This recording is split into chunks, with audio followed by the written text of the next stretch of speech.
Fait divers, faux départ pour un faux lieutenant-colonel, l'invité surprise qui a gâché la fête. Comme le dit l'adage, chasser le naturel, il revient au galop, surtout quand on le prend pour un autre. Un invité très gradé dans sa tête s'est retrouvé dans une situation délicate, en plein déjeuner officiel à Cocody. Parti célébrer la sortie d'un vrai flic, le faux s'est fait prendre la main dans le sac, ou plutôt les galons sur les épaules. À l'occasion d'un repas organisé en l'honneur d'un nouvel élève commissaire de police, un homme en tenue de camouflage, galon de lieutenant-colonel bien vissé sur les épaules, circulait fièrement parmi les convives. Mais à trop vouloir se la jouer, Trogen, il a fini par capter l'attention des mauvaises personnes. C'est un gendarme, un vrai de vrai, présent par pur hasard qu'il a abordé pour quelques questions de routine. Et là, le faux colonel a commencé à bredouiller comme un élève qui aurait sauté les cours de son école de guerre. Réponse vague, regard fuyant, il a vite perdu ses galons et sa contenance. Résultat des courses, interpellation immédiate. Le prétendu haut gradé s'appelle en réalité KM, 31 ans, se disant entrepreneur, mais pas dans le commerce de la dignité visiblement. On le soupçonne même d'avoir acheté ses galons chez un marchand de 4 saisons. Il réside dans un village de Bingerville et avait visiblement décidé de changer de carrière pour la journée.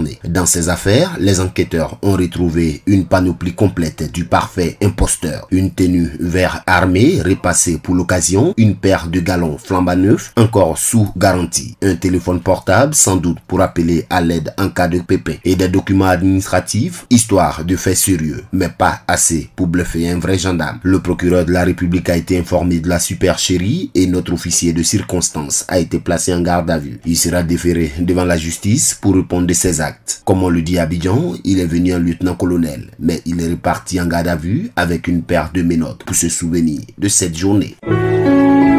APRA, Agence Presse Radio et Audio.